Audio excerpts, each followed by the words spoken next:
Hello बच्चों। आज हम हमारा जो साइंस में 11वां चैप्टर करेंगे, जिसका नेम है कार्य तथा ऊर्जा। कार्य और ऊर्जा के बारे में पढ़ेंगे। ठीक है, दोनों सेम ही हैं, दोनों की यूनिट सेम है। ठीक है, कोई भी काम करने के लिए आपको पता है ऊर्जा की ज़रूरत पड़ती है। तो वो ऊर्जा कोई भी चीज़ है, चाहे मशीन भी काम करती है तो उसको भी ऊर्जा की ज़रूरत होती है। आदमी भी अगर उसको काम करने की ज़रूरत पड़ती है तो ऊर्जा लगती है। ठीक है, साइंस क्या कहता है, साइंस की लैंग्वेज में क्या है, साइंस ने क्या कहा भाई, आपने आपकी ऊर्जा जो लगती है उसके बाद में कोई काम होता है या नहीं होता, उसकी बात हम करेंगे। ठीक है, कार्य करने की बात करते हैं। कार्य क्या होता है? कार्य करने की जो कार्य करने के लिए किसकी ज़रूरत होती है, मैंने बताया था ऊर्जा की ज़रूरत होती है। सजीव जो होते हैं भोजन से ऊर्जा मिलती है, और मशीनें को कहाँ से मिलती है? ईंधन से मिलती है। यानी कार्य करने के लिए हमें ऊर्जा की ज़रूरत ही पड़ती है। हम कई बार क्या होता है बच्चों, कठोर कार्य करते हैं, मेहनत करते हैं, लेकिन साइंस की लैंग्वेज में कोई काम नहीं माना जाता। जैसे लिखना है, पढ़ना है, चित्र बनाना है, सभी में ऊर्जा की क्या होती है? ऊर्जा हमारी खर्च होती है, लेकिन वैज्ञानिक भाषा में इसको कोई भी काम नहीं माना जाता। जैसे उदाहरण है, एक व्यक्ति किसी दीवार या चट्टान को धकेलने में पूर्णतः थक जाता है।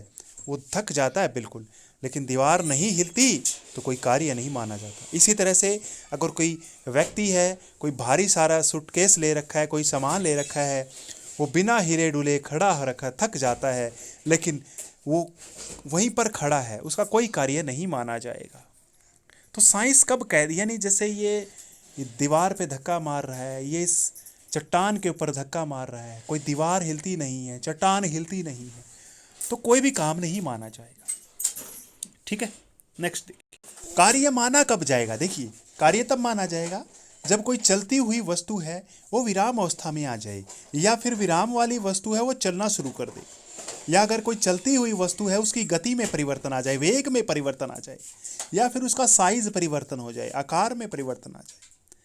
कार्य जो है, वैज्ञानिक संकल्पना क्या है, वैज्ञानिक क्या कह विज्ञान क्या कहता है। ठीक है, विज्ञान क्या कहता है साइंस के बारे में, कार्य के बारे में। विज्ञान कहता है कार्य किया हुआ तब माना जाता है जब एक वस्तु बल में गति उत्पन्न करती है। यानी जब कोई कार्य कब होगा, जब कोई बल है ना उस वस्तु में गति उत्पन्न कर देता है। अब देखो कैसे, देखिए, जैसे मान के चलिए ये कोई वस्तु है।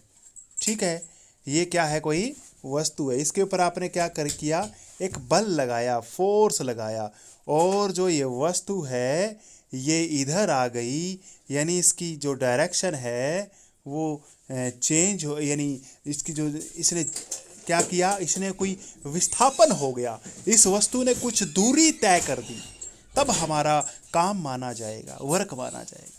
कार्य किया हुआ तब माना जाता है, या कार्य किया जाता है जब एक वस्तु पर बल लगाया जाता है और उस वस्तु के अंदर बल के प्रभाव से गति आ जाती है या विस्थापन हो जाए उसके अंदर। तो यही है कार्य करने की दशा, कह सकते हो। तो कार्य करने की दशा कब मानी जाएगी भाई, कार्य कब किया हुआ माना जाएगा? तो वस्तु पर बल लगना जरूरी है साइंस की भाषा में, और वस्तु में विस्थापन होना जरूरी है। देखो कैसे, इसका मतलब क्या है, देखिए ध्यान से। मान लीजिए ये वस्तु है, इधर है, इसके ऊपर बल लगना जरूरी है, एफ लगना जरूरी है, और इसके अंदर विस्थापन आना जरूरी है। मान के चलिए ये वस्तु यहाँ फोर्स लगाया, बल लगाया, और यहाँ पर आ गई, तो इसके अंदर विस्थापन आना भी जरूरी है। थैंक यू बच्चों, इतना ही करेंगे।